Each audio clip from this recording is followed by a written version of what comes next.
Hello and welcome, I'm your Code Monkey. Here's an interesting article titled Diving into the Nuance of Self-Imposed Crunch. Now, crunch is definitely a big problem in the industry. If you don't know what it means, that means when you basically have to work way too much. So a regular job is meant to be something like 40 hours a week, and crunch would be anything that goes above that. So it could be 60 hours, could be 80, could be all the way up to 100. It is definitely a big problem in the industry because most games, right before release, there's so much work that needs doing that usually, due to either bad management or way too much scope, it ends up with developers having to work 100-hour days in order to hit the release date. So it is a big problem in the industry, both in AAA, but also, like it says here, self-imposed crunch. For me personally, this is definitely something that I've experienced in literally every single game that I've made. I would like to say that's not the case, but sadly, that has been my experience. Like it says on the subtitle, according to our State of the Game Industry 23 report surveying game developers, nearly 3/4 of devs working more than 40-hour weeks said they felt self-pressure to do so. So yes, this is a big problem that definitely needs to be managed. If you crunch non-stop, at some point you will burn out and then you can't do literally anything. So this is something that even though I sort of fail, I sort of end up crunching all the time, I actively try to work against it. So let's see if this article has some tips on how to make sure it doesn't happen.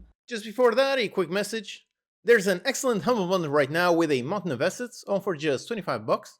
If you don't yet have a mega pack like this one, then I highly recommend you pick this up. Anytime you have an idea for a game, it is really useful to have a bunch of assets you can easily pick up and use. With all these assets, you can make tons of really interesting games. And if you want to stay up to date with the latest news on game dev, tech, and gaming, then sign up for my Game Dev Report newsletter. If you've seen my videos on that format, then the newsletter is really the same idea. Just text-based, which lets me do it much more regularly than these big videos. So check out both links in the description.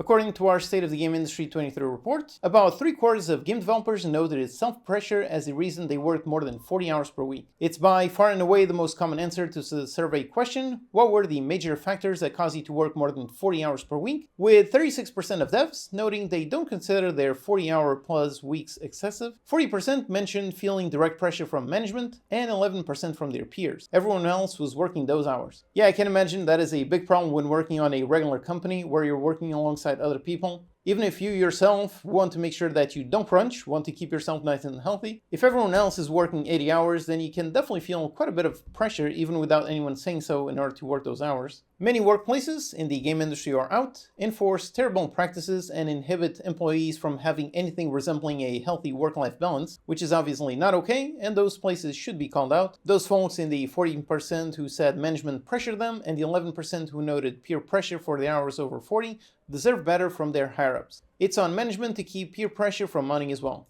Yeah, work-life balance is definitely a very important thing, especially if you want to do this for the long term. This is something that I pretty much struggle with every time. I'm actively trying to work on it, but it is quite difficult. And it's obviously even more difficult if management is pressuring you directly to do so, and also very difficult if just peer pressure. No one wants to be seen as the person who isn't essentially carrying their own weight. So yep, it is definitely up to management in order to make sure everyone just follows the rules, just follows the hours that they should be. So those are definitely the very problematic part, when management or either peer pressure forces you to work. But we need to talk about the 74% phenomenon. I feel this myself as a person with a couple part-time jobs and my own creative practice. The need to hustle is real, fueled by a complex blend of anxiety. If I'm not the best, I'll be letting people down, and or I'll be fired and put out on the street. American Puritan value mythology about hard work, millennial guilt, my parents had it much harder than me, I need to work for this, and somewhere in there I think a genuine desire to make amazing things. Personally for me, my big problem just comes from self-imposed ambition.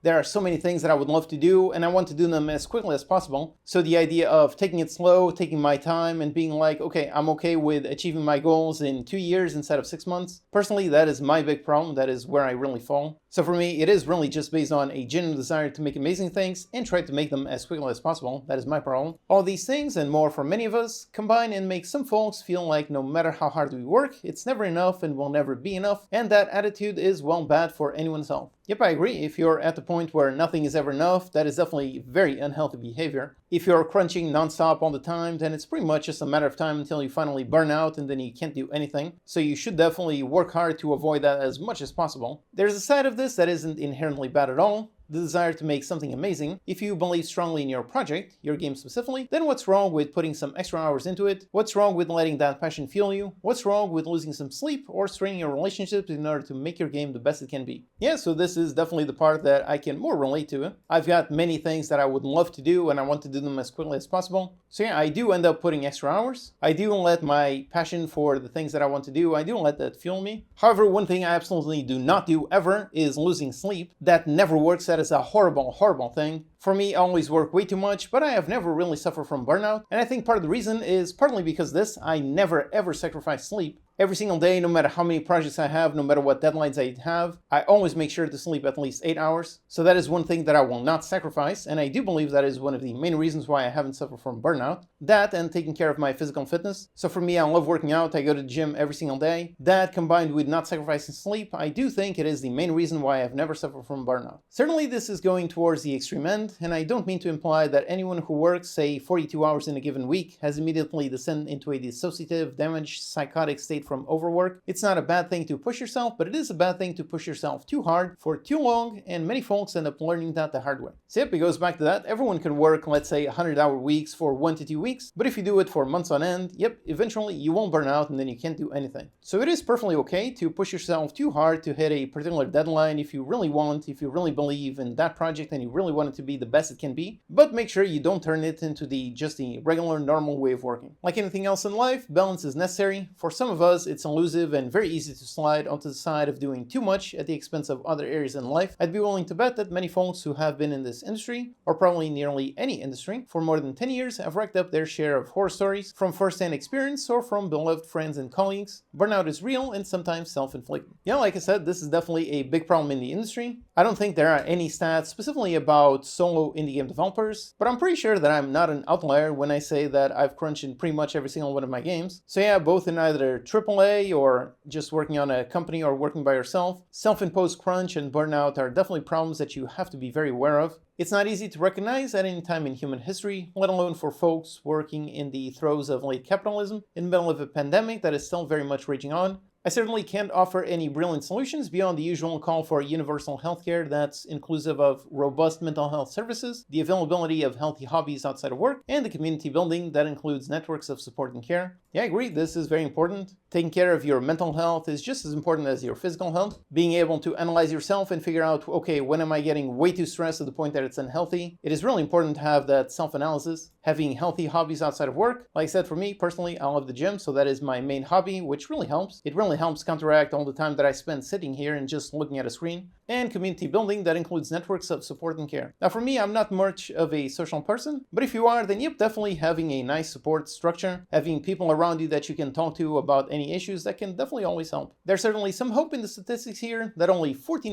of devs surveyed mentioned management mandated extra hours, and the 11% figure for peer pressure. Yeah, I guess it is good that out of all these people, only 30% were essentially being forced to overwork, the other 70% were doing it to themselves. I guess that's sort of a silver lining here. Some of the very real discussion and work that advocates for healthy workplaces is making its way through work culture generally and in our industry. We see notes on this in other parts of the survey as well, in the Great Resignation section, which shows that 16% of developers have left a work environment, largely for better work-life balance or better benefits. So I guess it is good that in the industry there's generally a lack of developers. Pretty much all the studios they are constantly hiring. So technically, hopefully that means that all of these bad practices, all of those 30% of people that were forced to work, hopefully if there is a shortage of developers, the conditions actually improve. Like I said, I work by myself, I've never worked in a studio, but hopefully this is good for the people actually working in studios. Of those who said they've changed companies or thought about it, the leading factors for a potential switch were salary compensation and company culture, followed by being able to work on a specific project franchise, work-life balance, and having remote work-friendly policies. Yeah, these are all definitely great reasons to look for something different. And for solo devs like myself, it is also very important to keep track of all of these possible things. Like for me, remote work is definitely absolutely essential. I don't think I could ever work on a company that does not have remote work. The idea of being forced to go through traffic every single day just to reach the office, that sounds insane to me, but thankfully I don't have to do that. Work-life balance, like I said, is one of my main challenges. I'm constantly trying to work on it and constantly kind of failing, but my hopes is that in the long term I will eventually figure out a way to make it work. Working on a specific project franchise, again, being a solo indie dev with a genuine love for games, thankfully this has never been a problem. Every game that I've worked on has always been something that I was interested in. Company culture, I'm just by myself, so this really isn't applicable to my case. And salary compensation, I'm obviously always trying to get better, always trying to make better games that find more success. So yeah, yep, all of these factors, yep, they are applicable to either working on a company or working by yourself. So yeah, it's an interesting article, and self-imposed crunch is definitely a problem, both for working in company and working as a solo indie dev. My best advice to you is what I've said many times, which is make sure you don't neglect your physical health. If you're a solo indie dev, it can be super easy to just stay sitting on your office and work on your game for 20 hours a day, but definitely make sure you don't do that. I would highly advise you to not give up on sleep. Never sacrifice that. It never works. I would also highly advise you to do anything physical, take breaks. If you work 100 hours a week, every single week for the rest of your life, you will eventually burn out. And when you do burn out, it is really difficult to get back. So my advice to you is make sure you don't fall into that trap. Learn how to analyze yourself, learn how to figure out when you need to take a little break. And when you do, even if there's some work that needs doing, just make sure you take a break. Whatever you do, just avoid going into burnout.